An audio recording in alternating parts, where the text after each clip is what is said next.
Mariage ou déception. Ntoubé, la belle couleur d'ébène, a enfin accepté ma demande en mariage. Elle m'a donné libre cours chez ses pères, là-bas sur les collines ombreuses du Manengouba. J'ai pris avec moi mes oncles, aux têtes chenues et maîtres de langage, et mes cousins, frères de sang qui traînaient derrière moi avec des viatiques, des bidons de vin blanc mousseux qui font les cœurs joyeux, des divins nectars à nous ouvrir les portes spirituelles.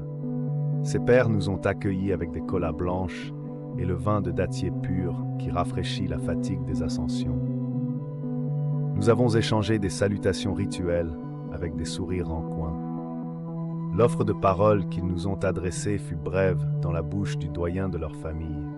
Elle était une invitation à nous présenter tels qu'ils espéraient que nous sommes, une famille de bonne lignée certes, mais bien plus, une famille assise et bien à l'aise, plus mieux encore.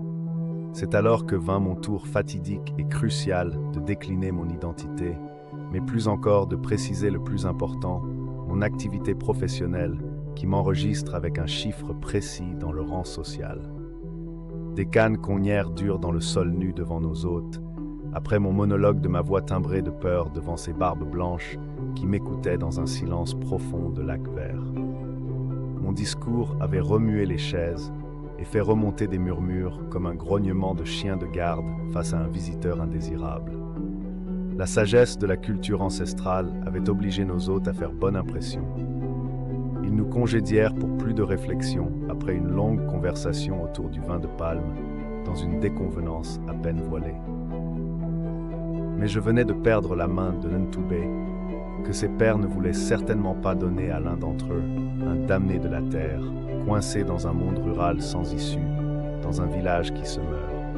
Je pouvais lire la déception sur leur visage et le souhait implacable de donner leur fille à un citadin, un réchappé du village qui fera sortir leur fille de ce campement en forêt, cet horrible enfer vert. N'oublie pas de liker. Merci.